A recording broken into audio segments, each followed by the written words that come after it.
Muy bien, muy buenos días, mis estimados estudiantes de la Academia Virtual APU. Hoy en el curso de Geografía, amigas y amigos, vamos a desarrollar el tema de la geodinámica externa. Amigos, primero, recordemos que la semana pasada hemos desarrollado todo lo que es la geodinámica interna, ¿no? Qué proceso en donde se forman relieves, aquel proceso donde se originan pues una serie de geoformas causadas por la energía y el calor interno de la Tierra, ¿no? Ya sea por desplazamiento y choque de placas tectónicas, ya sea por la actividad volcánica, etcétera, ¿no? Y todos esos procesos de la geodinámica interna se encarga básicamente de crear relieves, la creación, el origen de nuevos relieves. Hoy día vamos a hablar con la geodinámica externa o fuerzas exógenas. Vamos a reconocer, vamos a identificar toda la destrucción de los relieves causado, destrucción de relieves, destrucción de paisajes causados, provocados por los agentes externos de la Tierra. ¿Qué quiere decir? Por los elementos que están fuera de la corteza terrestre. Hablamos de los elementos climáticos, elementos geográficos y los demás seres vivos que van a actuar sobre la corteza, sobre la litósfera y le van indo modificando a través de todo un proceso constante, permanente, continuo de desgaste. ¿Bien? Así que vamos a empezar el día de hoy por lo que es el concepto de geodinámica externa. ¿Qué cosa es la geodinámica externa? ¿Qué proceso dinámico? ¿Qué es dinámico? Que continuamente está en proceso de modificación, cambio, etcétera. Proceso dinámico y constante de destrucción, de modificación, de alteración del relieve terrestre por agentes externos que como hablé hace un momento. Cuando, repito, hablamos de elementos o agentes externos, hablamos de agentes que estén fuera de la corteza terrestre, como, repito, elementos climáticos, geográficos y seres vivos. Disculpen, salud. A ver, continuamos. La geodinámica externa va a su vez tener dos procesos bien diferenciados. Dos procesos que van a marcar su trabajo, su dinámica, su accionar sobre la superficie terrestre. Vamos a ver el primer proceso, fíjense, la meteorización. La meteorización que básicamente se va a encargar específicamente a la destrucción de las rocas, ¿bien? Destrucción, modificación de las rocas. Pero in situ, ¿qué quiere decir in situ? Donde la roca se ha formado, ahí mismo la roca se va a destruir, sin desplazarse y sin cambiar de ubicación. Y el otro es la erosión.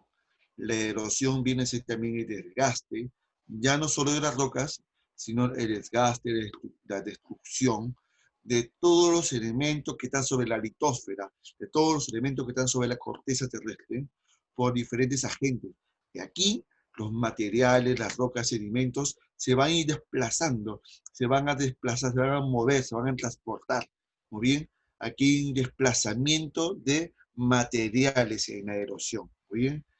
Por eso que hay también la diferencia con la meteorización.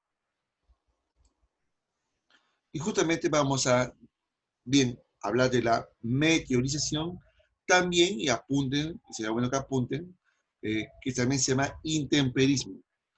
Van a resaltar que este material ya está colgado como PDF en la internet. Bien. Ahora, cuando escuchamos la palabra meteorización, nos imaginamos otras cosas.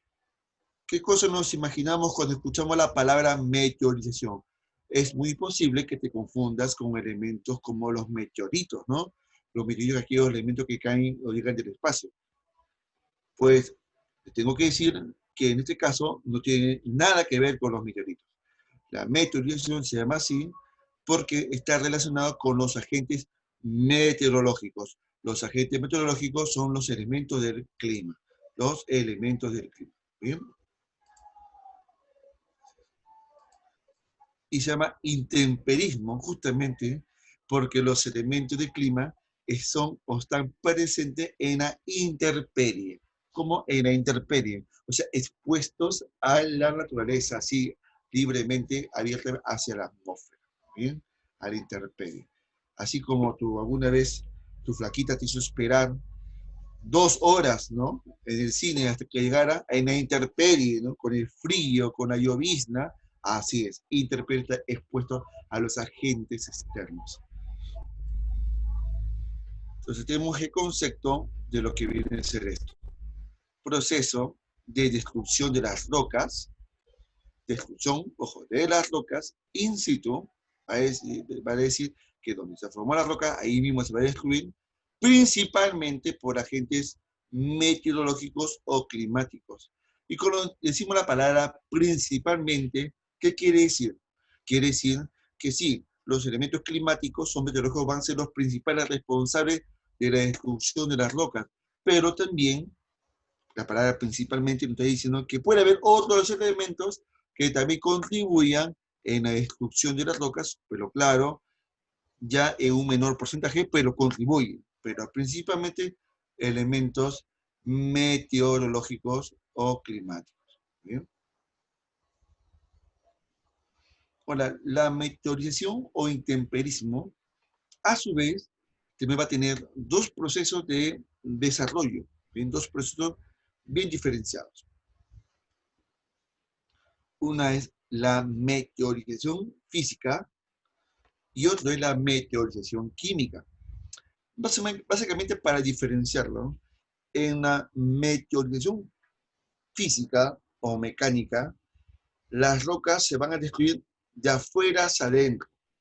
Se van a destruir y se van a desintegrar formando fragmentos, trozos pequeños. Las rocas se van a convertir en residuos de rocas más pequeñas, muy bien, pero de agentes externos que atacan de afuera hacia adentro, muy bien, y lo van fragmentando.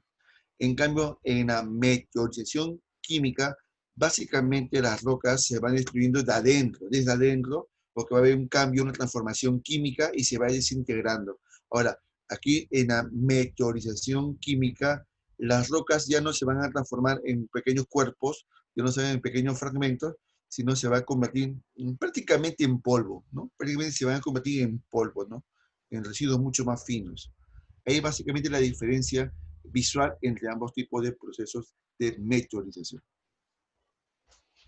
Por eso hablamos de la meteorización física o mecánica, proceso de desintegración de las rocas, pero solo cambiando su apariencia externa y tamaño, pero conservando su estructura química original. Para decir que las rocas siguen siendo las mismas rocas, no importa si es de un tamaño más pequeño de su tamaño original, pero siguen siendo las mismas rocas.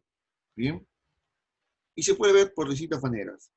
Una de esas es la termoclastia o exfoliación. ¿Qué cosa significa la palabra termo, muchachos? La palabra termo significa temperatura. Muy bien. ¿Qué quiere decir? Que por los cambios bruscos de temperatura, las rocas se van a ir fragmentando, se van a ir exfoliando, se van agrieteando. Vemos en la imagen una buena explicación de esto. En lugares secos, en lugares áridos, tenemos que en el día tenemos altas temperaturas y las altas temperaturas van a provocar que las rocas, todas las rocas, se calienten y lentamente se dilaten, que quiere decir que van a aumentar un poco su tamaño, su volumen. ¿Sí? Aumenta su tamaño en micras, en pequeñas proporciones, casi imperceptible el ojo humano, pero aumenta un poco su volumen. ¿Sí? Pero cuando cae la noche y baja bruscamente la temperatura, este descenso de temperatura hace que la roca, que estaba muy caliente, se enfríe mucho y se va a contraer, se contrae. Entonces, esta roca va a estar expandiéndose, contrayéndose, no importa ser de manera microscópica, pero se va contrayendo, se va expandiendo día y noche, y esto definitivamente a un cuerpo que es sólido, que es macizo, que es rígido, le va a generar alteraciones y van a aparecer grietas, y esas grietas cada vez van a ser mucho más profundas, mucho más fuertes, y se va a aparecer grietas más profundas, más fuertes, más gruesas, y se va fragmentando, se va a ir exfoliando. Eso se llama la termoclastia. Y recuerden muy bien, esto ocurre principalmente en zonas secas, en las zonas desérticas básicamente. Ahí tenemos algunos ejemplos de rocas que aparentemente alguien la ha roto, la ha fragmentado, pero no, es provocado por este fenómeno de la termoclastia. ¿Muy bien? Otra imagen más de las rocas que se van fragmentando naturalmente por estos bruscos cambios de temperatura entre el día y la noche. Ahora tenemos la otra que se llama la crioclastia o gelifracción. En la crioclastia y gelifracción vemos aquí la imagen, te lo voy explicando básicamente de esta manera, ¿no? Estamos en un lugar frío, de bajas temperaturas, pero de un momento y cae una precipitación, cae una lluvia, y el agua se va filtrando, el agua se va o va ingresando a las distintas grietas que tienen las rocas, ¿no? Va rellenando las grietas con agua, pero como son lugares de muy bajas temperaturas, esa agua se convierte en hielo. El hielo tiende a aumentar de volumen y lo que hace al aumentar de volumen, las rocas se abren más, se agrietan más y se van fragmentando. Es como, por ejemplo, y ahí voy a pedir la participación de ustedes que pueden prender sus micros. ¿Qué ocurre si tengo una botella de vidrio, esas botellas de piranita, esas gaseosas pequeñitas, ¿no? Las baratitas, una botellita de piranita y lo lleno de agua, hasta el tope y lo tapo. Lo lleno de agua, lo tapo y lo pongo en la congeladora. ¿Qué va a pasar con esa botella de vidrio, muchachos? Revienta. Se revienta. Se revienta. Ahora, ¿por qué se va a reventar? Porque justamente porque el agua que está dentro de la botella se congela, que al congelarse, el agua congelada, el hielo, se expande, va a crecer en todas las direcciones. Pero como el vidrio no es flexible como el plástico, el vidrio es duro como las rocas, el vidrio no va a soportar esa tensión interna y se va a reventar, se va a quebrar. Y ahí nos dice se revienta. Es la razón por qué muchas botellas de vidrio, cuando están muy frías y con contenido adentro, se quiebran. ¿Bien? Eso pasa con la piroclastia. El líquido se convierte en hielo y revienta lentamente las rocas desde adentro. Aquí vemos un ejemplo de esta forma de crioclastia o gelifracción. Esto ocurre obviamente en dos lugares bien definidos. En las montañas muy elevadas, sobre los 5.000 metros sobre el nivel del mar, ¿no? En la zona de los Andes y también en las zonas de los polos, en las zonas circumpolares.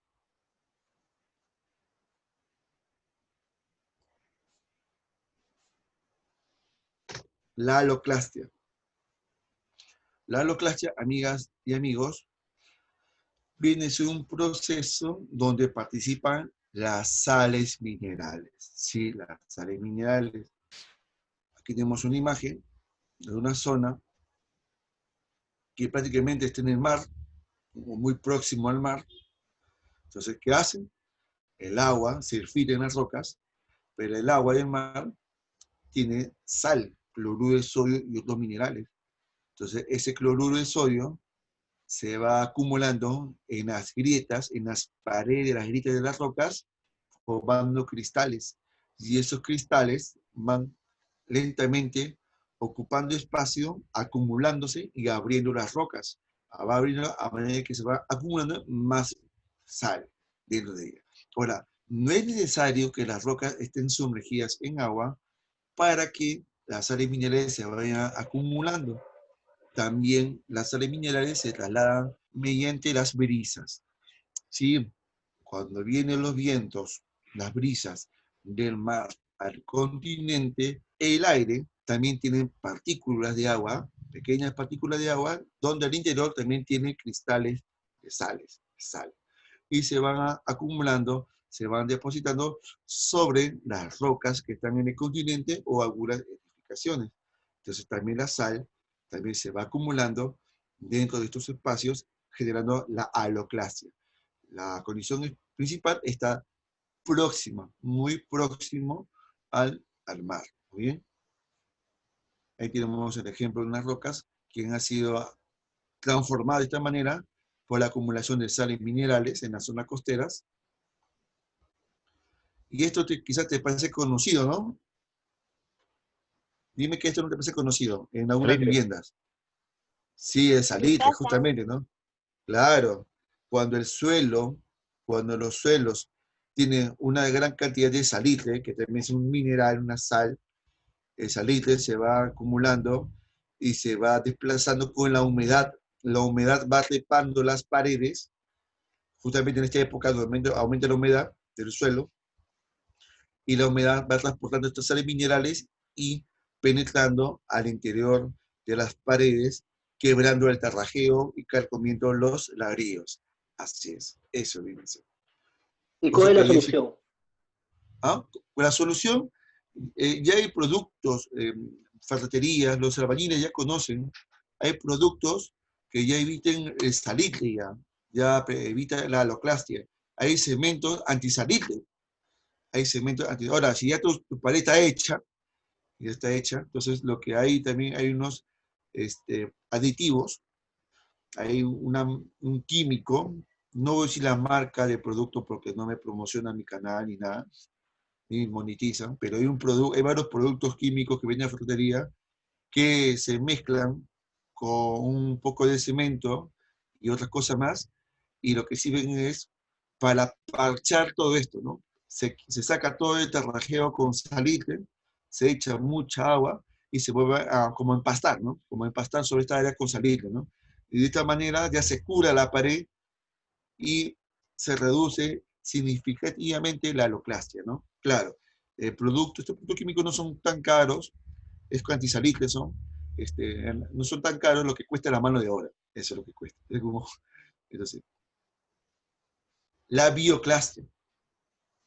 La bioclastia, la palabra bio, obviamente nos hace entender que se hace referencia a los seres vivos. Como decíamos al principio, si bien los elementos climáticos son los principales agentes de la meteorización, esto no descarta que otros elementos también contribuyen como los seres vivos.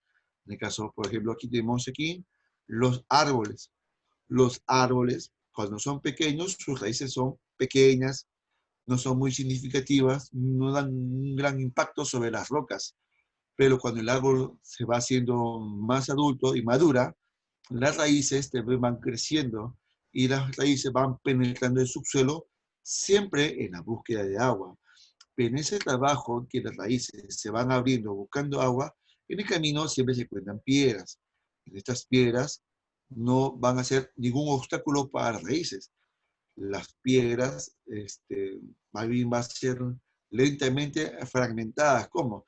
Las raíces que primero son delgaditas, muy delgaditas, van penetrando en las grietas que tienen las rocas y obviamente se van penetrando buscando agua y con el pasar del tiempo, pues estas raíces se van haciendo más gruesas, y las rocas se va abriendo, se va fragmentando. Y tenemos una fotografía sobre cómo las raíces han fragmentado aquí rocas, ¿no?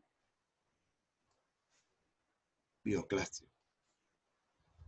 Y eso también es conocido, ¿no? Cuando a veces caminamos por algunas calles, ¿no? Y vemos que hay árboles que están entre la pista y la vereda, y obviamente o la pista o la vereda paga pato, quiere decir, se van levantando porque las raíces tienen que crecer, ¿no? Y ese es el cemento que ha invadido su espacio. Bien. Ahora, los animales también se esta chamba, ¿no? El ganado, sobre todo cuando muchas vacas, muchos caballos, animales de gran tamaño y cantidades, se desplazan sobre caminos, también van pisando en las rocas y también las van fragmentando con el andar, ¿no? También los animales contribuyen. Ahora hablamos de la meteorización química. En la meteorización química, vemos ahí que es un proceso que consiste en la descomposición o rotura de las rocas por medio de acciones químicas. Es un término muy obvio, ¿no? Pero la descomposición, o también en algunos libros lo pueden denominar como disolución, se debe a la eliminación de los agentes que cementan las rocas. ¿Qué quiere decir esto? Que químicamente, cuando ingresa una sustancia a las rocas probablemente están unidas, son cuerpos sólidos, ¿no? Se mantienen, como dice la palabra, cementados, se mantienen sólidas, ¿no? Pero al ingresar un elemento químico, ¿qué va a hacer? Esos elementos químicos van a hacer que esta roca, que estaba sólida, dura, lentamente se va soltando, se va disolviendo, se va desintegrando. ¿Muy bien? Obviamente aquí afectando los enlaces químicos de los minerales. Algunos ejemplos. La oxidación. Aquí tenemos que es un proceso de oxidación. Se produce cuando los minerales están en contacto con el aire. Pero, ¿qué cosa hay en el aire? En el aire predomina elementos químicos y entre esos elementos químicos el oxígeno. El oxígeno, cuando actúa sobre los minerales, va a hacer que pierda iones. Es decir, que lo va a alterar químicamente y va a formar óxidos o también hidróxidos. Entonces, estas rocas se van a, primero, a cambiar su apariencia, va a cambiar su color, su textura, y la parte externa de las rocas va a tener ya una tonalidad diferente a su forma original. Cuando un mineral, una roca, se oxida, ya no puede volver a ser la roca original, porque ya se transformó en otro compuesto químico. ¿Muy bien? Como bien dicen aquí, actúa principalmente en la parte externa de las rocas. ¿Muy bien? O de también de los minerales, sobre todo metálicos. Amigas, amigos, ¿alguna vez ustedes han visto a los metales cuando están oxidados, no, chicos? Claro que sí. Pero cuando tú agarras un material oxidado, como fuera una reja de tu casa, una barra, una malla metálica, y tienes que pintar ese valla metálica o reja metálica, ¿no? O las ventanas que están hechas de con fierro y están oxidadas. Para pintarlas, ¿qué hay que hacer primero, chicos? Hay que lijarla, ¿no? Entonces, lo que ven es cuando tiene una partícula de óxido sobre el metal y para sacarlo, hay que lijarlo, y al lijarlo, ¿cómo cae el óxido, muchachos? El óxido, ¿sabe cómo cae el óxido? Como fuera polvo, ¿no? De un color rojizo, si es el caso del fierro, o color medio verdoso, si es el caso del cobre. Entonces, ese óxido, obviamente, fue alguna vez el metal original y la barra de fierro, la barra de metal que estaba ahí, ya no va a tener pues la misma textura, la misma densidad ni el mismo volumen, ¿no? Porque se va destruyendo de afuera de una manera tal que se va desintegrando por el óxido. La hidrólisis es un proceso químico que consiste en que básicamente las rocas están sometidas con mucha agua. Las rocas están sumergidas en agua. ¿Y qué ha ocurrido? El agua ha penetrado al interior de las rocas, ¿muy bien? Y lo que ha hecho es desintegrarlo, desintegrarlo. Bueno, es como, por ejemplo, ¿qué pasa, amigas y amigos? Hacemos el siguiente ejemplo imaginario. ¿Te acuerdas cuando había clases presenciales, muchachos? ¿Se acuerdan? ¿Ya no se acuerdan? En las clases presenciales usamos la tiza para la pizarra, ¿no? La tiza. Imagina que agarres esa tiza y la sumerjas en un recipiente con agua. ¿Qué va a pasar con las horas con esta tiza que está sumergida en agua? ¿Qué va a ocurrir, muchachos? El agua va a filtrarse, va a penetrar al interior de la tiza y cuando yo quiero sacar la tiza nuevamente hacia afuera, ¿saldrá la tiza de forma entera? Chicos, pregunto, pueden abrir sus micros. ¿Esa tiza sacarla del agua, la puedo sacar nuevamente de forma entera o qué pasa con la tiza? Se deshace. Se deshace. Muy bien, es la palabra correcta. Es la que quería escuchar. Esto, muy similar, pasa con las rocas. Cuando las rocas están sumergidas bajo el agua por mucho tiempo, se van deshaciendo, se deshacen. Bueno, en este caso es un lecho de un lago seco, pero toda esta capa que está agrietada de lodo, de arcilla, en las rocas que ya están disueltas, y forma este material que llamamos la arcilla o el caolín. ¿Muy bien? Eh, yo he visto hace unos años, estuve haciendo unos trabajos de investigación allá por Huachipa, y me enteré que en Huachipa hay muchas ladrilleras, sí, hay unas plantas donde hacen ladrillos. Y para hacer ladrillos, ¿qué es lo que hacen? Colocan una gran cantidad de rocas sedimentarias, roca arenisca sobre todo, rocas sedimentarias en unos pozos con mucha agua, y esas rocas areniscas están ahí sumergidas por varias semanas hasta que se convierten en arcilla. Y cuando sacan esta arcilla y lo van colando con unas mallas, los ponen en unos moldes para formar un adobe. ¿Muy bien? El adobe, amigas y amigos, el adobe justamente es formado por la hidrólisis, ¿no? Rocas que han sido descompuestas por la saturación de agua y tenemos ese material. Fin. ¿Bien? La hidratación es muy parecida, pero tiene una forma distinta de cómo reaccionar. A ver, amigos, yo te ponte a pensar e imaginar lo siguiente. Tenemos un recipiente con agua y vamos a cocinar hoy día ají de gallina. ¿Muy bien? Qué rico ají de gallina, ¿no? Qué rico. Qué rico, muy bien. Ahora, para elaborar ají de gallina, si no tengo galletas, lo hago con pan, ¿no? El pan que quedó de la mañana del día de ayer. Entonces, este pan lo voy a sumerger en esa recipiente con agua, ¿no? Pregunto, ¿qué pasa con el pan entonces? Cuando está sumergido en agua. ¿Qué es lo que pasa? ¿Qué pasa con su tamaño?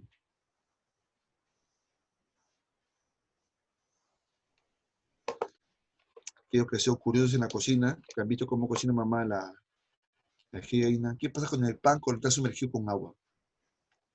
¿Qué pasa con su tamaño? ¿Se reduce? Aumenta en volumen. Claro, se hincha, ¿no? Primero se hincha. El pan absorbe el agua y se expande. Muy bien.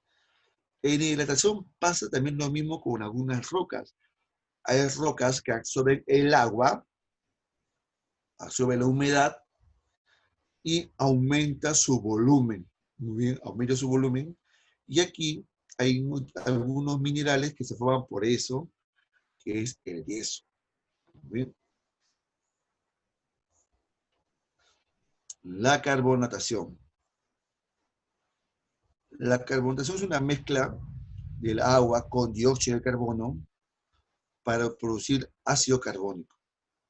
¿Ya? Este tipo de meteorización es importante en la formación de cuevas. Ocurre mucho en las cavernas, muchachos. El dióxido de carbono disuelto en el agua de lluvia o en el aire húmedo forma el ácido carbónico y este ácido reacciona con minerales en las rocas. Por ejemplo, la roca calcita, la roca completamente de calcio, la calcita, que es común en la roca de la caliza, es particularmente vulnerable a la carbonatación.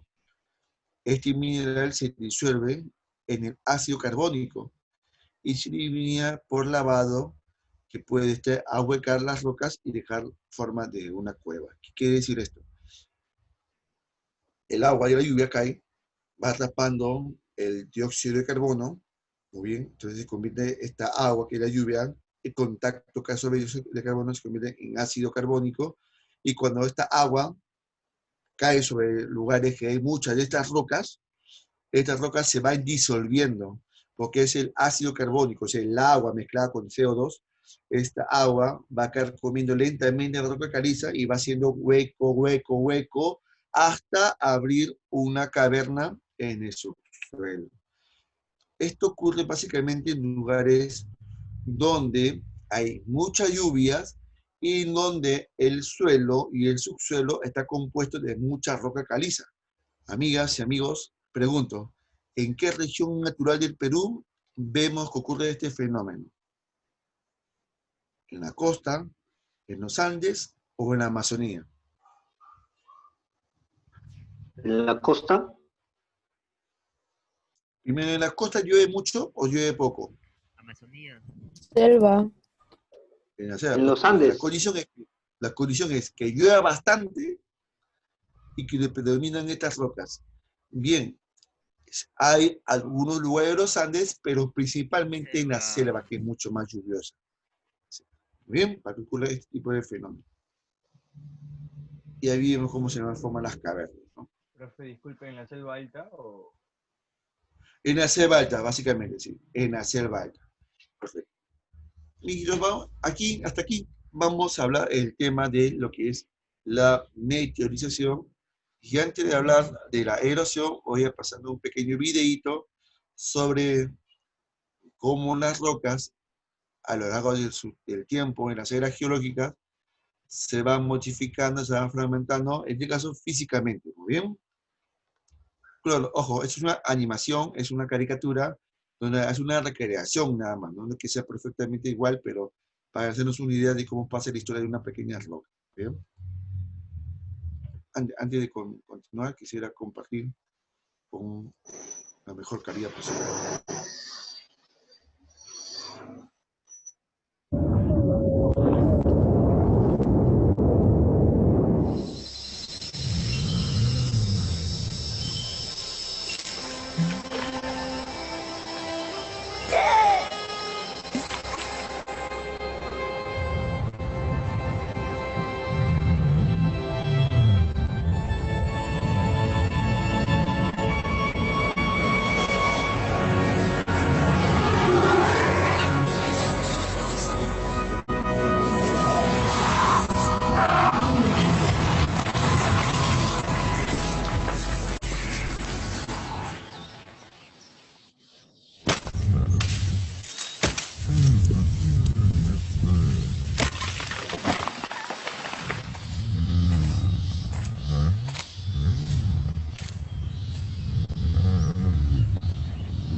hemos visto entonces con la historia de esta roquita.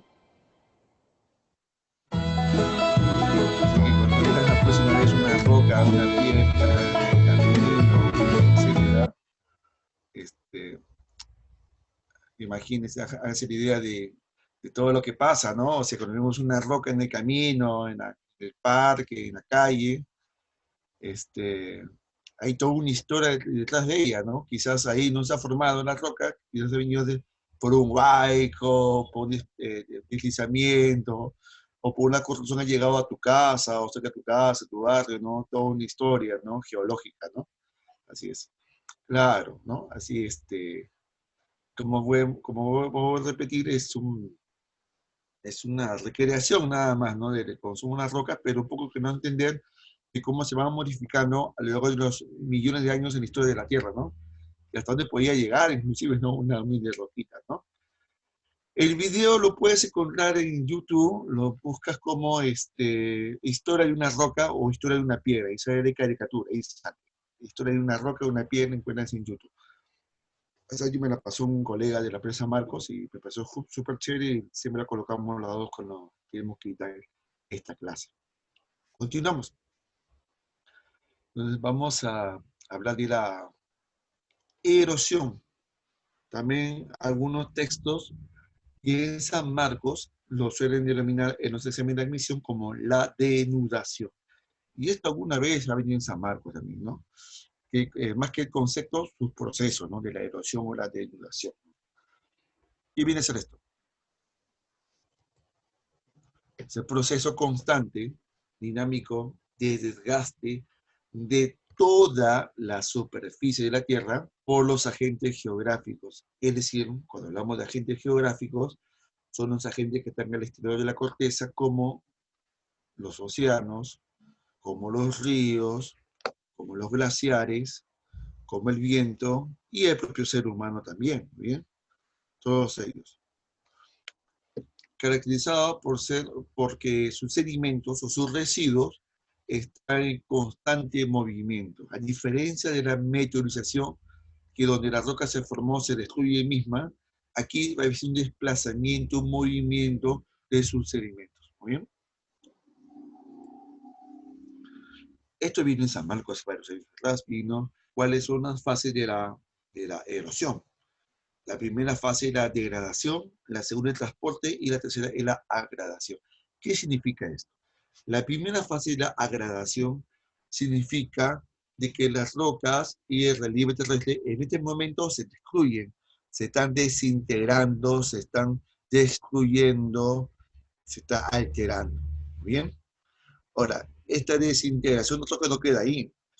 Por acciones de la gravedad, el agua y los elementos más, hace que estos restos, de estos minerales, de estos fragmentos de corteza, se vayan desplazando, se muevan. Y este desplazamiento se transporte. ¿Muy bien? Entonces, primera parte, degradación. El relieve, la superficie, se va destruyendo. Hay una primera modificación del relieve, por destrucción. Sus sedimentos se desplazan, se transportan. Segunda fase. Finalmente, esos sedimentos se van a depositar, a acumular en una depresión, en un lugar que es de una pendiente más plana, donde ya no va a tener mayor movilidad. Entonces, este paisaje que ha ido acumulando con el tiempo una gran cantidad de residuos o restos, se va alterando, se va modificando por depositación de sedimentos. Esta tercera fase se llama la agradación. Agradación. Y vamos a ver algunos relieves que tienen estas características, tanto de la degradación como la de la agradación.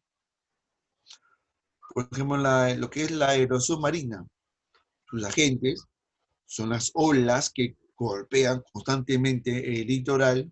El litoral viene a ser el lugar de contacto del océano con el continente, va golpeando el litoral, los continentes, las corrientes marinas, las mareas, van a accionar modificando todo este borde costero, formando la erosión marina. La erosión marina tiene varios relieves.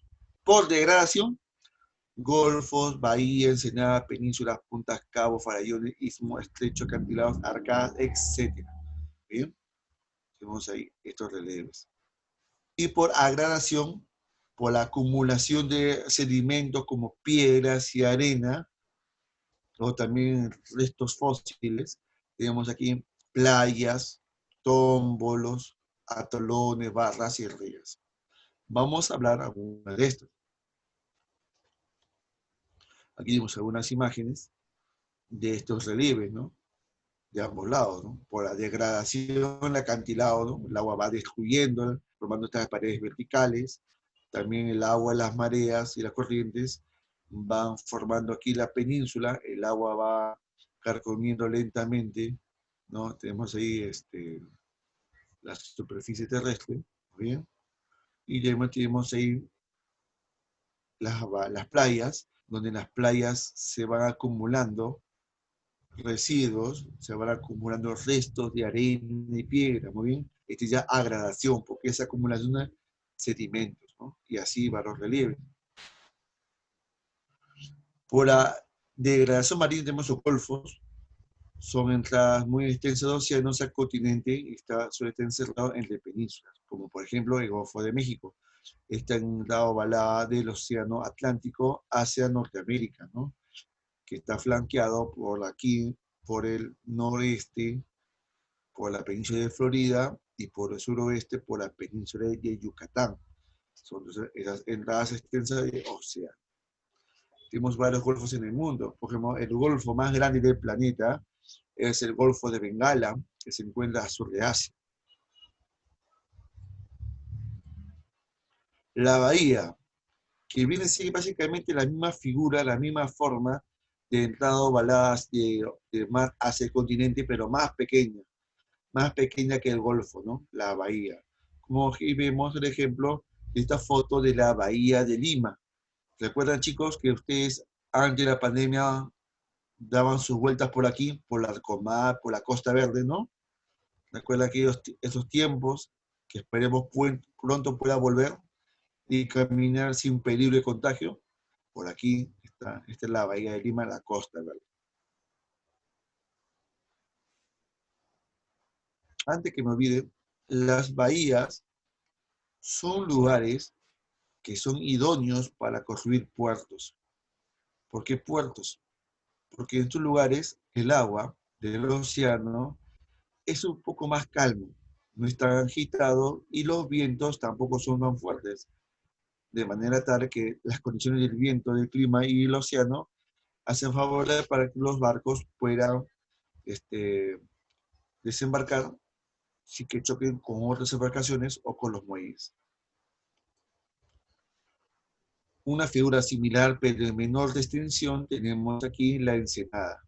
También una entrada de mar más pequeña, pero en este caso de menor extensión, ideal para la pesca artesanal, ideal para las caletas de pescadores. Esta imagen que vemos aquí es típica de la ensenada de Pucusana o Naplo en el sur de Lima. ¿Bien? Tenemos también los acantilados, son pendientes muy escarpadas del litoral que han sido formadas por el golpeo constante de las olas sobre las paredes de este litoral, de esta costa, ¿no? Las penínsulas es una gran porción de tierra que está rodeada de mar, porque está rodeada de mar, una gran extensión de tierra que está unida al continente. ¿Muy bien? Aquí colocar la península arábiga porque la península arábiga es la península más extensa del planeta, pero no es la única. Tenemos aquí la península ibérica en Europa, muy bien, donde está España y Portugal, y una península que no necesita presentación porque a simple vista todo el mundo la reconoce. Esta península. A ver, ¿quién la reconoce? ¿Cómo se llama esta península, muchachos? Muy famosa en el Itálica. mundo. Itálica, ¿no? Porque tiene esta figura de una bota, ¿no? De una mujer, ¿no? Una península itálica, ¿no? Esta prolongación continental que se alarga del continente, pero rodeado de agua oceánica o marítima. Y de los Balcanes. Los Balcanes también, los Balcanes, tenemos en el Perú la península de Sechura, ¿no? Tenemos la península de Paracas, Esa es la punta. la península de Jutlandia Y la imagen que vemos ahorita es la punta, que es también una península, pero más pequeña, ¿no? Es una lengua de tierra de menor extensión que la península, muy bien, de poca extensión y de poca altitud. Esta es la famosa punta del Callao, muy bien. También están las arcadas, que estos son estos arcos marinos que se forman pues porque el agua va ingresando por debajo de las rocas, le va erosionando y va formando estas caprichosas formas. Este arco marino muy famoso existió, estaba en la bahía de Paracas, estaba en Paracas, existió, hoy día no existe, porque en el año 2007 hubo un terremoto en Pisco Ica.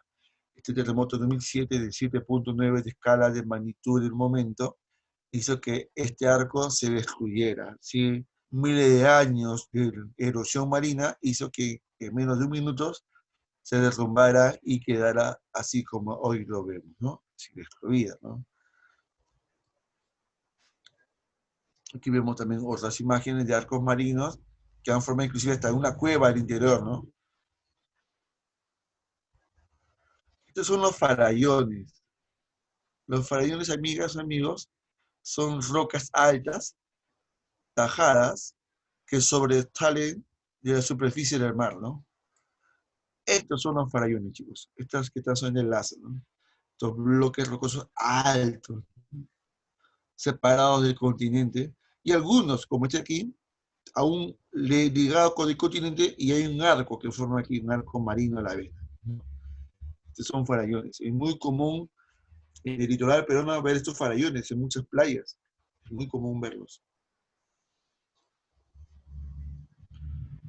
Ahora, por la radiación marina tenemos los tómbolos, que son básicamente una isla, donde señala que islas es una isla en realidad, que está unida a esta playa por una lengua de tierra y piedras. Esta lengua de tierra y piedras es el tómbol.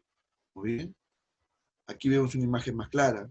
La pequeña isla que está a pocos metros de la costa, del litoral, pero unida por esta lengua de piedras y arena que la conecta con el continente. Ese se llama un tómbol. ¿Sí? Pero es una isla. Claro, es una islita que está unida a la playa por este puente, este camino de rocas y arena, ¿no?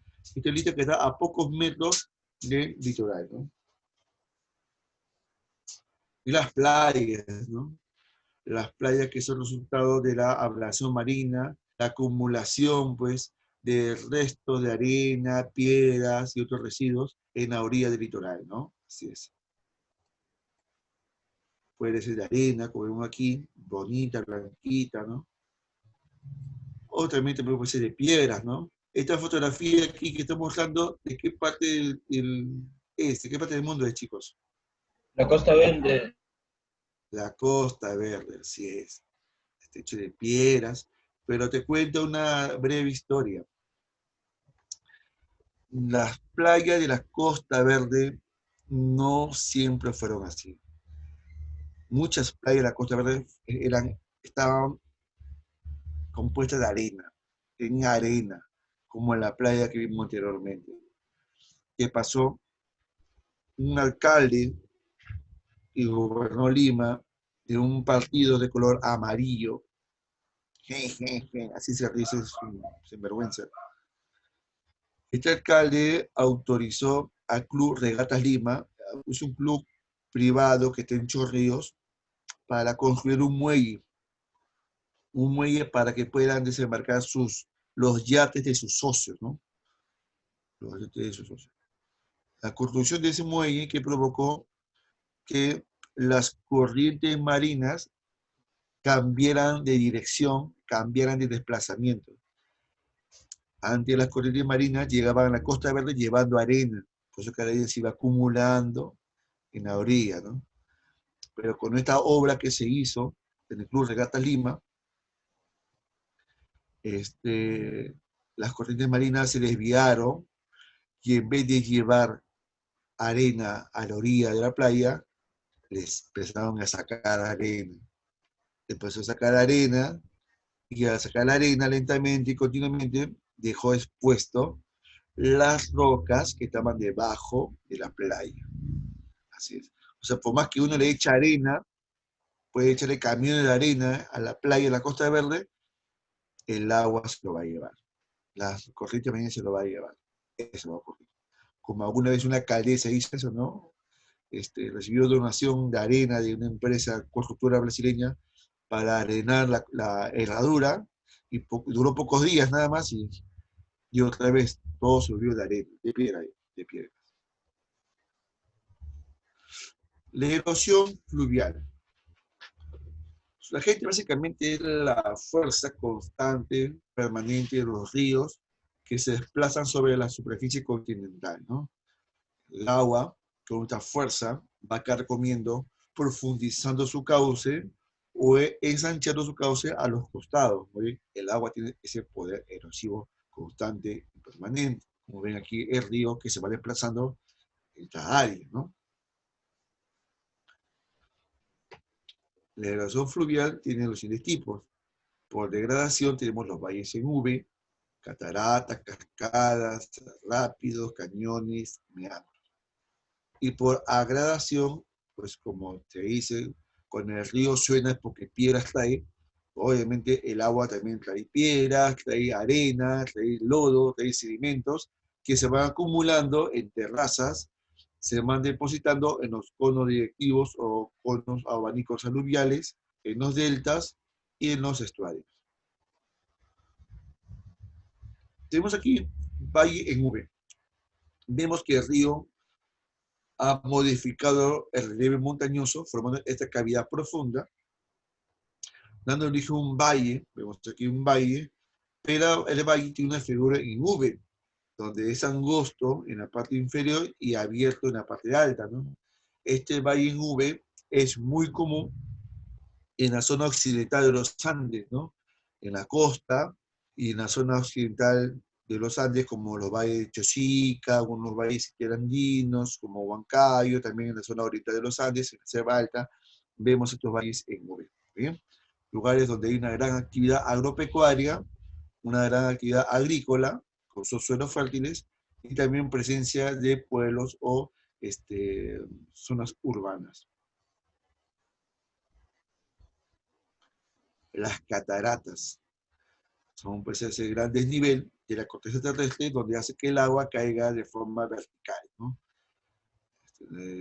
Ahora, he averiguado, siempre he buscado, tratando de buscar información de qué diferencia hay entre una catarata y una cascada. En la RAI y en los diccionarios de geografía menciona pues, que las cataratas son caídas elevadas de agua, ¿no? De gran altitud. Y el volumen de agua es relativo, puede ser de mucha agua o regular agua, pero caída muy alta de agua. Y cascada es la caída de agua a baja altitud, ¿no? A baja altitud. Pero cuando investigo más y busco, a partir de cuántos metros es considerado mínimamente catarata o máximo una cascada, los autores, los geógrafos no ponen valores, no ponen un valor estimado, solamente se dejan llevar por una observación nomás, ¿no? por la apariencia, ¿no? Si te parece que es alto, es catarata, ¿no? Si te parece que es pequeña, es cascada. Entonces, simplemente por una opinión o una observación subjetiva, ¿no? Pero, en fin y al cabo, es una caída vertical de agua. Y la Profe, catarata más alta del mundo es el Salto del Ángel, Venezuela, ¿no? Dime, amigo. ¿y esa catarata sabe cuánto mide? Esta es la catarata de Niágara. ¿Y cuánto mide allá Esta es la abajo? de Niágara. Esta catarata de Niágara tiene una altitud de, creo que, no llega ni a los 300 metros. No llega ni a los 300 metros de altitud. Pero es muy caudalosa, ¿no? Es bastante caudalosa el río San Lorenzo entre Canadá y Estados Unidos. Pero compara con la catarata de Niágara, no, la catarata del Salto del Ángel. Este es el Salto del Ángel, ¿no? Claro, el caudal del agua es menor, pero la altitud es mucho más. Tiene una gran, casi 1 kilómetro de caída el Salto del Ángel Venezuela. Una vez estaba viendo un dibujo animado de Disney y me di cuenta que esta catarata del Salto del Ángel fue recreada en un dibujo animado. ¿Se acuerdan de este dibujo Up? Una aventura sobre globos, algo así, de una casa que se eleva con globos de helio, donde está un abuelito y un niñito Boy Scout. Llegaron de ver. Ya, pues esa aventura llevaron hasta unas cataratas, lo llaman cataratas del paraíso, pero en realidad son unas cataratas que en Venezuela de Salto del Agua, ¿no? En el Perú también hay muchas cataratas muy elevadas, más de 800 metros en la región de Amazonas. Tenemos la de Chumbilla, tenemos la de Gocta. Gocta. Gocta tiene 771 metros. Tengo fotos que he estado en Gocta hace años atrás. Chumbilla, tengo que volver, tiene más de 800 metros Chumbilla, es más alta del Perú Chumbilla. En la selva central también hay varias cataratas, tenemos la Vero de la Novia, el Parejarro, el Breo, el Bayós, la Sirena Cantada, entre otras. Los meandros es una forma sinuosa de cómo un río se desplaza. ¿Cómo sinuosa? Como una serpiente. Y aquí el río no va a erosionar hacia abajo, no erosiona hacia abajo, sino erosiona hacia los costados del cauce, no rompiendo, fragmentando las paredes del cauce del río. Por esa razón, como ven aquí en la imagen, el meandro no es un desplazamiento estable, tiende a variar, tiende a cambiar de ubicación o de posición, ¿muy bien? A lo largo de los años, ¿no? Ahí están los meandros. Muy común en la selva amazónica, y esto también ha venido en el examen de admisión, ¿no? Y la examen de admisión te preguntaban, básicamente, ¿cuáles son las características del terreno para que se forme un meandro? Las características que debe tener el terreno para que se forme un meandro tiene que ser un terreno de baja pendiente. ¿Qué quiere decir de baja pendiente? Un terreno casi plano, para que el agua erosione de forma lateral y no hacia abajo. ¿Sí? Eso es en la Amazonía, en la selva baja. Ahora, por la degradación fluvial tenemos aquí los deltas. Aquí vemos que el agua del río tiene una gran cantidad de sedimentos, donde de lodo, arcilla, basura, etcétera, ¿no? Y cuando este río con una gran cantidad de sedimentos se va al océano, desemboca, ¿no? Para el océano, normal o un lago, no importa, ¿no? Desemboca. Pero si el océano, el mar o el lago tiene poco oleaje, quiere decir que las olas son muy bajitas, ¿muy bien? Que es de poca profundidad, o sea, tiene un lecho marino de suave pendiente, ¿no? De poca profundidad. Le sumamos que las mareas no son tan intensas. La marea es casi nula, ¿no? No se siente mucho la marea alta y la marea baja, no hay mucha diferencia. Tranquilo el mar. Y también hay una suavidad de las corrientes marinas. Es decir, cuando el río se encuentra con un mar que es poco agitado, entonces los sedimentos se van acumulando. Se van acumulando los sedimentos en pequeños islotes. Y el agua del río se abre en varios canales. Y ahí, aquí, donde se forma el delta, como el ejemplo del delta del río Nilo, ¿no? En norte de África, o el delta del Orinoco, que está en Venezuela, el delta del río Tumbes, donde se forman esteros y manglares, o el delta más grande del planeta, que se encuentra entre la India y Bangladesh, que se llama el Ganges Brahmaputra. ¿Bien? Pero cuando el río desemboca al océano y encuentra un océano agitado, con mucho oleaje, ¿no? Con muchas corrientes marinas intensas y de gran profundidad, entonces el agua del río desemboca al océano en forma de un embudo, en forma triangular. Entonces ahí tenemos que es un estuario, como este caso de fotografía del estuario del Río de la Plata, que está entre Argentina y Uruguay. A la orilla está Buenos Aires y a la orilla está Montevideo. Es el estuario más ancho del planeta. Más de 200 kilómetros de ancho tiene esta parte del estuario de este Río de la Plata. Aquí tenemos la imagen ya más ilustrada del estuario, la diferencia con un delta, ¿no? Cono directivo o abanico aluvial, ¿no? Es un accidente geográfico formado cuando un río baja desde una zona montañosa, esa es una zona de cañones, pero cuando va saliendo de la zona montañosa se encuentra con un lugar donde tiene un relieve más amplio, un relieve de baja pendiente más amplio, más extendida. Entonces el agua baja y se encuentra con un área más amplia, entonces se va desplazando y va acumulando sedimentos. Como ven aquí en la imagen, ¿no? Este es un abanico de sedimentos, ¿no?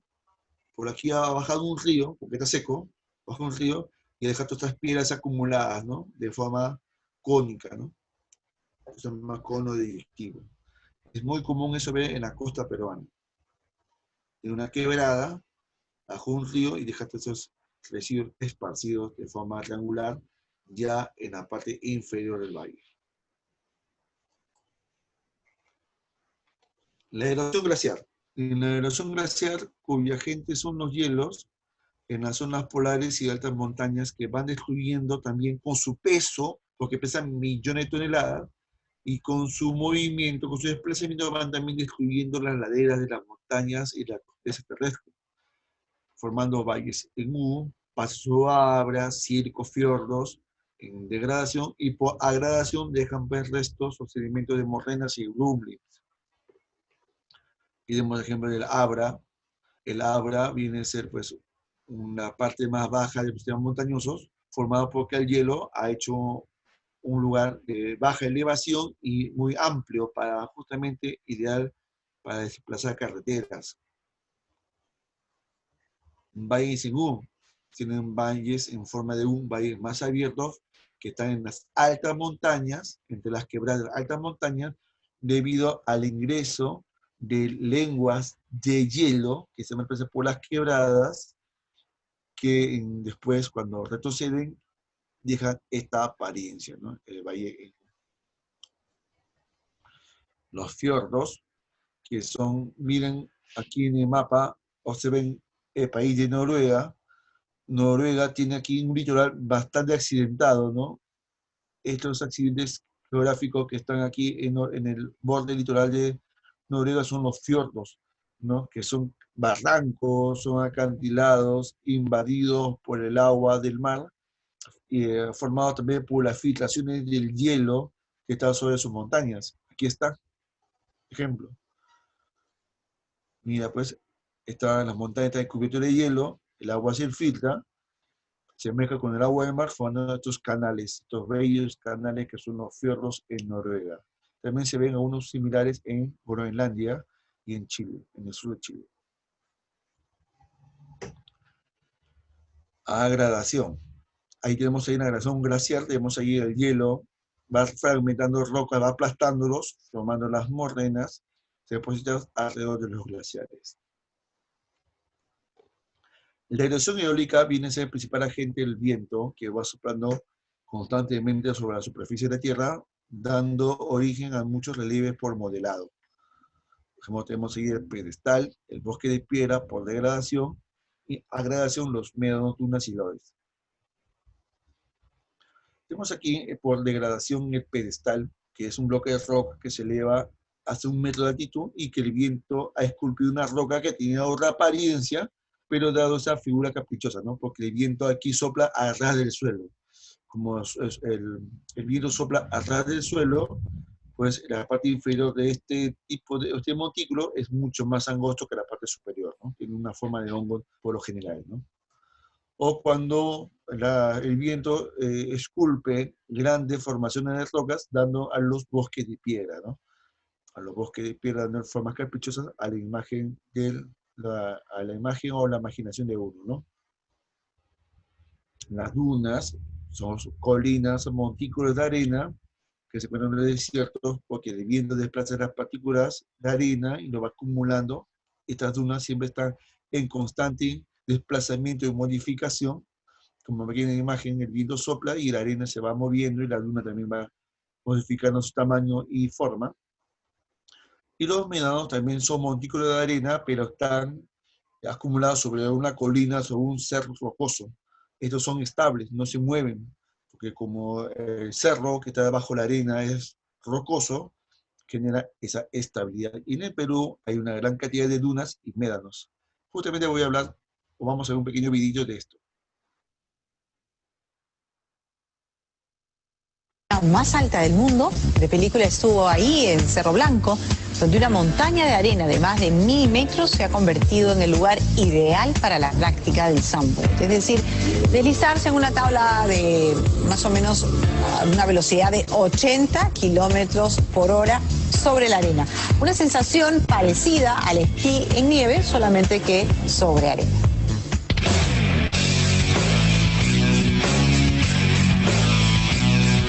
Es una combinación de velocidad, vértigo y adrenalina. Un deporte extremo que tiene cientos de adeptos en el país y que conquista progresivamente las más impactantes dunas del desierto peruano. La imagen, ¿ya? Está un poco congelada.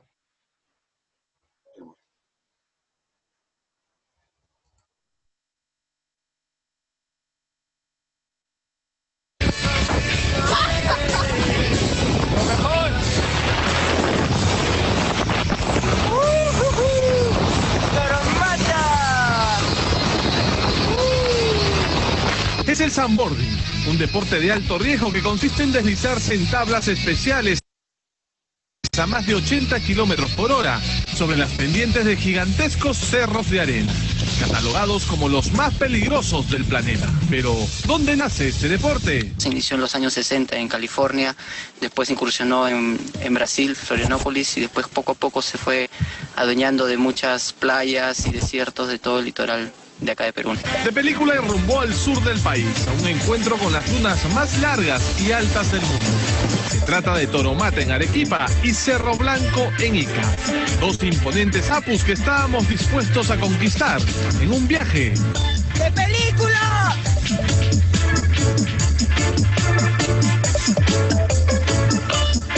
El distrito de Acarí, en Arequipa, alberga la duna más larga del mundo. Se trata de Toromata, un coloso serrano cubierto por una fina arena blanca. Todo está listo para la travesía. Las tablas, los equipos de seguridad y la desbordante adrenalina de los sandboarders.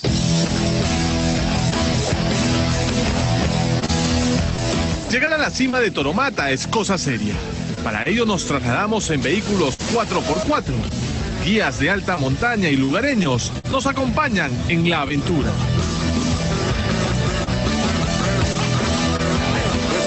Las camionetas todoterreno enfrentan desafíos extremos.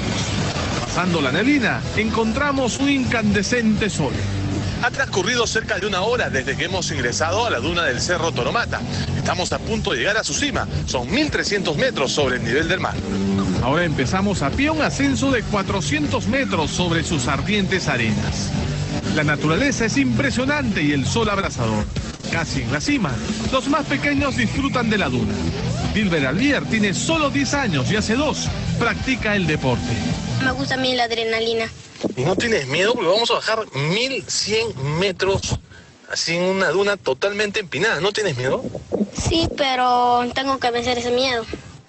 Hemos llegado a la cima y el espectáculo que observamos es realmente increíble. Estamos prácticamente en el cielo. Hay un manto de nubes que cubre todo el valle de Acarí. Y los soundboarding iniciarán el descenso.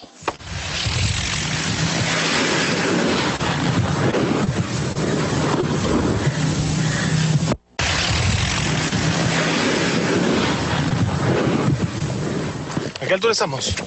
1312, sobre el nivel del mar. Acá está, este es el GPS, 1312 metros sobre el nivel del mar. Es increíble, ¿no?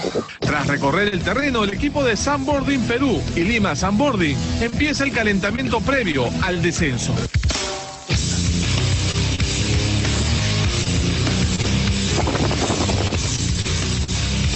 El sandboarding es un deporte que se encuentra en pleno crecimiento. Se busca que sea reconocido por el Comité Olímpico Peruano, crear asociaciones regionales y clubes. El objetivo, masificar la disciplina con un enfoque turístico deportivo, un reto que adoptó la provincia de Carabalí, en Arequipa. El turismo mueve bastantes actores económicos dentro de cada distrito, de cada ciudad. En este caso nosotros pues queremos difundir esto porque sabemos que indirectamente se van a beneficiar.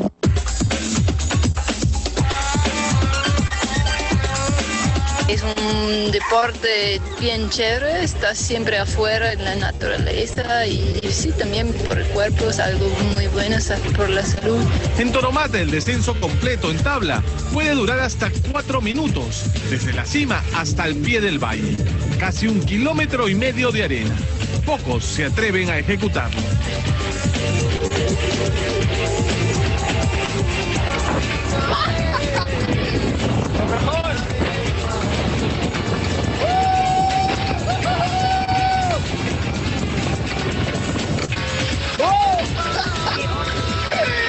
¡Qué buenísimo!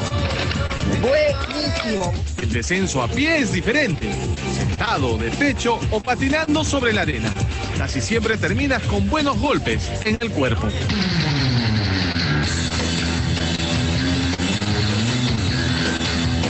Ahora vamos a otro coloso de arena. Se trata del Cerro Blanco en Nazca.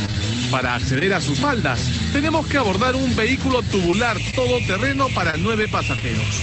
Una experiencia increíble. Hemos iniciado el ascenso al Cerro Blanco, es la duna más alta del mundo, está por encima de los 2.300 metros de altura. Estamos con los Sandboarders de Perú. La caminata se prolonga por 4 horas a través de montañas desérticas que conforman los Andes peruanos. Desde su cima podemos observar Ayacucho y el mar peruano. Aquí la temperatura alcanza al mediodía los 30 grados. Este cerro es fósil, ¿por qué? Porque es una duna encima de una montaña, así que no es como una duna que se mueve constantemente por temporadas, ¿no? Cerro Blanco tiene una pista de arena de 750 metros de longitud, con 45 grados de pendiente.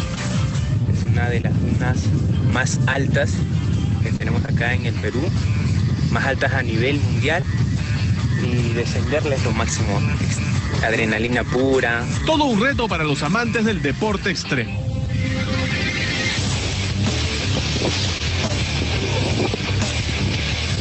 Nos encontramos con varios turistas noruegos bajando Cerro Blanco. Lo más increíble, la montaña, el panorama. Toromata y Cerro Blanco son una experiencia inolvidable.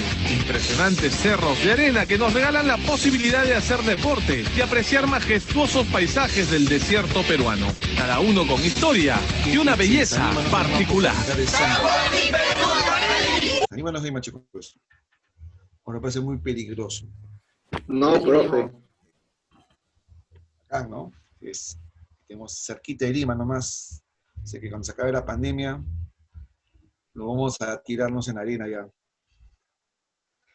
Y vamos a terminar la clase ya hablando de la erosión kárstica, que básicamente es la filtración de agua subterránea. Aquí viene mucho lo que es la carbonatación, el agua que ya disuelta con dióxido de carbono, que va cambiando las rocas calizas, va a formar esas cavidades en el interior de la corteza terrestre. Muy bien. Aquí tenemos las dolimas, también tenemos sumideros, las grutas, cavernas o cuevas, por la degradación, y lo que hay en el interior de las cavernas, que se van acumulando restos, sedimentos calcáreos de estalactitas, estalagmitas y estalagnatos, ¿no? Aquí tenemos la caverna, la gruta, que va recogiendo el agua que va cayendo, la lluvia recogiendo, va captando CO2, lo vuelve en ácido carbónico, como hemos explicado un momento, y esa carbonatación hace que la roca se va carcomiendo, formando al interior esta caverna, ¿no? Vemos varias imágenes.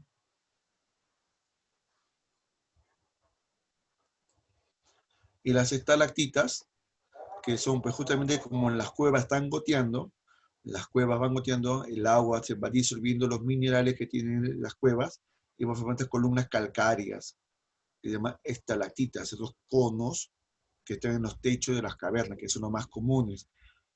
Hay un material muy común que encuentras en tu casa, que es el material muy parecido que está a las estalactitas de las cavernas. En las teteras, cuando tú hierves agua en las teteras, tanto que las teteras cuando pasan el tiempo, se forma una capa amarilla en el fondo de las teteras. Sarro. Es sarro. El sarro es material calcáreo. ¿Y por qué se forma el sarro? Primero que el agua que tú hierves así es H2O, muy bien, pero tú prendes la cocina que genera combustión, ¿no? Y la combustión que emite CO2.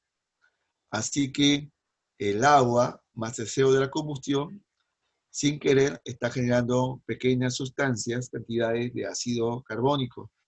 Y lo que hace que el agua que tiene minerales, se va a depositar en el fondo. Y ese mineral es material calcáreo. Es lo mismo que está en las estalactitas. Por eso es que es bueno lavar esa tetera constantemente, porque si tú te consumes el agua con ese sarro, con ese material calcáreo, se va a tus riñones y de ahí te preguntas, ¿por qué tengo dolor de riñón? ¿Por qué me duelen los riñones? Porque tienes cálculos, los cálculos se forman por eso.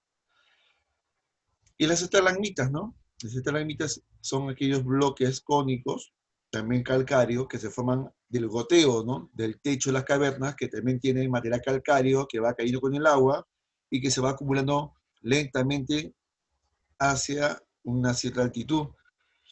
Para que se forme un metro de estalactita o estalagmita, pasan miles de años por formar una cantidad considerable de metros. Es muy lento su formación. Y cuando una estalactita y una estalagmita se chocan, se dan un chape, un beso, que forma una columna calcárea única, se llama estalagnato.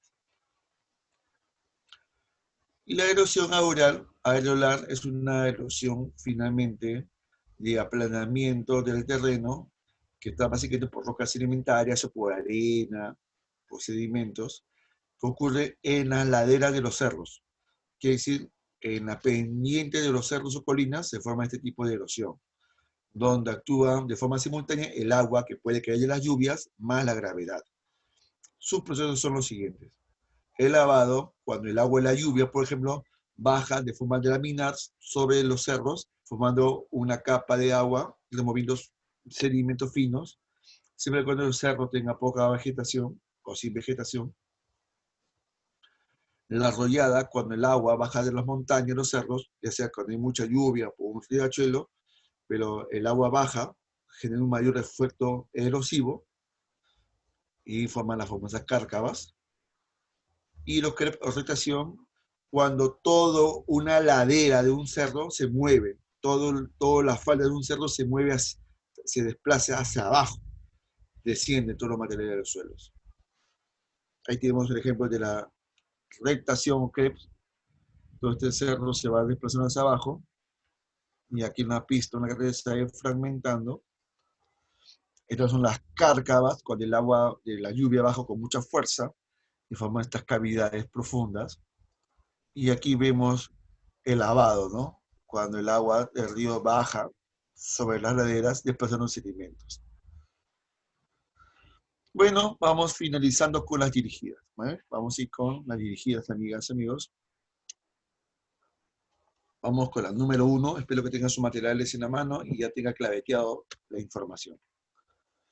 En la número 1, la erosión consiste en el desgaste y remoción de partículas por diversos agentes, removiéndose como protagonista erosivo del agua. Ahora sí, si consideramos que las aguas continentales circulan modelando la superficie terrestre a través de los siguientes procesos. ¿Cuáles son esos procesos de desgaste, chicos? Bebé.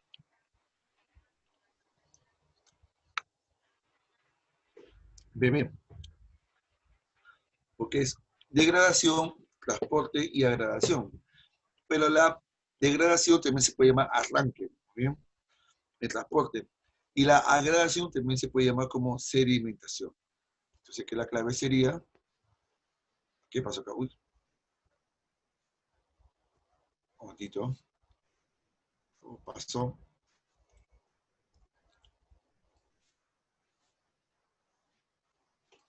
Listo. Ahí tenemos. Se ve borroso, profe. La clave 1, la clave sería bebé. 1 bebé. 1 bebé. La 2. Respecto a los tipos de meteorización mecánica, hay diferentes agentes que actúan en la desintegración de las rocas. En ese sentido, señala su dinámica correcta. La exfoliación se caracteriza porque el agua de los sales minerales ingresa a las cavidades de las rocas. ¿En la exfoliación el agua de las sales minerales ingresan, chicos? ¿Eso es cierto? ¿Que las sales minerales generan exfoliación? O la exfoliación falso. La exfoliación se hace por los cambios bruscos de temperatura, falso. La segunda, la genuflexión se realiza por los bruscos cambios de temperatura, principalmente por zonas secas, no, zonas frías. También es falsa. Más falsa, como la flaca que te dije que te quería, pero no era que te quería. Como todas. No, todas, no, algunas son buenas. ¿Ya? La aloclastia ocurre en zonas altamente salinas, como en los valles o en las cuencas de los lagos. Eso es en los valles, en los lagos. Falso. En los cuentos uno, falso. Entonces, Falsa. Ninguna. Falso. Eso. Falsa como todas. No, todas no. Cuando hablamos de las mujeres, aquí recordemos de nuestras mamitas. Todas las mujeres no son malas. ¿Muy bien? Eso les niña Como todos los hombres tampoco. Tercera pregunta. Un grupo de practicantes de la especialidad de geografía realiza un trabajo de campo y exploración de diferentes geoformas que se forman por la erosión marina, por degradación en el litoral de Marcona, Ica. Y notan que las zonas que predominan varias rocas altas. Dice que aquí hay muchas rocas altas y tajadas que sobresalen en el mar. ¿Esto qué te suena? ¿Qué tipo de relieve se llama esto? Rocas altas, tajadas que sobresalen en el mar.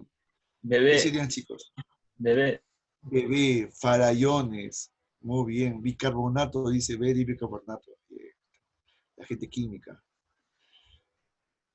Son relieves muy comunes en el territorio peruano, visibles en los diferentes flancos y sectores de los Andes, originados por la erosión vertical de un río en el curso superior y medio. Está compuesto por el cauce y la ladera que los rodea, y muchos de ellos en zonas pobladas de gran actividad agrícola. ¿A qué tipo de relieve estamos refiriendo aquí? ¿Avión? Casa. Valles en V. Claro, erosión de un río y que son verticales y que están en el curso superior y medio de los Andes. Ahí en V. No, 4 COVID. No, pero o sea, 5. son fuentes agropecuarias. Sí, fuentes agropecuarias, sí, agrícolas aquí, ¿no? Eran actividad agrícola, muy bien. 5.